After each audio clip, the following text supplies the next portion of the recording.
Miss Rochelle A. Magano, representing Great Room Maximum!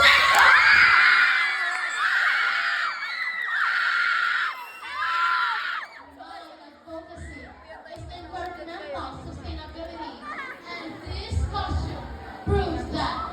This costume shows that a waste can be transformed into art, and it proves that creativity will give a new life of some may others see as useless.